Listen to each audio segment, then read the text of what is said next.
I never imagined I'd be standing here today sharing this part of my life. My name is James, and this is the story of how my seemingly perfect marriage crumbled into pieces, revealing the bitter truth I never wanted to face.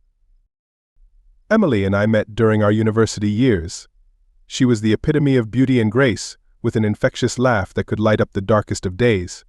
We clicked instantly, sharing a love for art, travel, and the simple pleasures of life. It wasn't long before we were inseparable, spending every waking moment together. I fell in love with her deeply, convinced that she was my soulmate. After graduation, we both found jobs in London, and our relationship grew stronger with each passing day. I proposed to Emily on a rainy afternoon in Hyde Park, under the shelter of an old oak tree. She said yes, tears of joy streaming down her face, and I felt like the luckiest man in the world. Our wedding was a small, intimate affair with close friends and family. We moved into a quaint little house in Richmond, where we began our life as husband and wife. Those early years were blissful. We traveled, laughed, and built memories that I thought would last a lifetime. We talked about having children, about growing old together, and about all the dreams we wanted to achieve as a team. But as the years passed, life began to get in the way. My job as an architect became increasingly demanding, often requiring late nights and weekend work. Emily, on the other hand, pursued her passion for art and eventually opened her own gallery. I was proud of her achievements, but it meant she too had her hands full. We started to drift apart, caught up in our own worlds. Our conversations became shorter, and the laughter that once filled our home grew scarce. I noticed the changes but convinced myself that it was just a phase, something every couple goes through. One evening, I came home earlier than usual, hoping to surprise Emily with dinner. The house was quiet, too quiet. I found her in the living room, lost in thought as she stared out the window. When she noticed me, she quickly composed herself, but something in her eyes had changed. There was a distance, a coldness that I couldn't ignore. "Is everything all right, Emily?" I asked, concern lacing my voice. She smiled, but it didn't reach her eyes. "Just tired, James. Work has been overwhelming." I wanted to believe her, but a nagging feeling in the pit of my stomach told me otherwise. Over the next few weeks, I noticed more signs: late nights at the gallery, unexplained phone calls, and a growing disinterest in spending time together. I tried to brush it off, blaming it on our busy schedules, but the doubt lingered. Then came the day that shattered my world.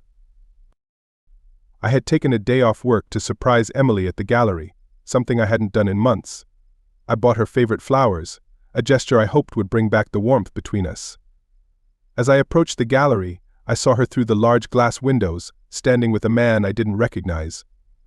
They were close, too close for comfort. He touched her arm in a way that made my heart sink, and she didn't pull away. I watched in disbelief as they shared a kiss, a moment of intimacy that didn't belong to us. The flowers fell from my hand, forgotten, as I stood there frozen in shock. My mind raced, trying to make sense of what I was seeing. Emily, my wife, the woman I had devoted my life to, was cheating on me. I don't remember how long I stood there, but eventually I turned and walked away, my heart heavy with betrayal. That night, I confronted her. The conversation is still a blur in my memory, filled with anger, tears, and broken promises. She confessed, admitting that she had been seeing this man, Michael, for months. She said she hadn't meant for it to happen, that she had felt lonely and neglected in our marriage. The words cut deep, but what hurt the most was the realization that I had failed to see the cracks in our relationship. I had been so focused on my career, on providing for us, that I had lost sight of the one thing that mattered most: our connection. Emily begged for forgiveness, insisting that it was a mistake, that she still loved me. But how could I trust her again? The foundation of our marriage had been shattered, and no amount of apologies could piece it back together. In the end, I made the hardest decision of my life. I filed for divorce. It wasn't easy, and there were days when I questioned whether I had made the right choice. But every time I thought about that kiss, about the betrayal, I knew that I couldn't stay in a marriage built on lies. It's been 2 years since that day, and though the pain has lessened, the scars remain. I've moved on, focusing on my career and rebuilding my life. I've learned to find happiness in new places, in new experiences. But the memory of what happened with Emily will always be with me, a reminder of the fragility of trust and the importance of never taking love for granted. If there's one thing I've learned from this, it's that relationships require constant effort and communication.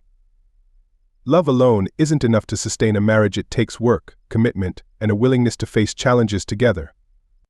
I didn't do that, and neither did Emily. And in the end, we both paid the price. But life goes on. I'm not the same man I was before, but I'm stronger, wiser, and more aware of the value of true love. And if I ever find it again, I'll hold on to it with everything I have.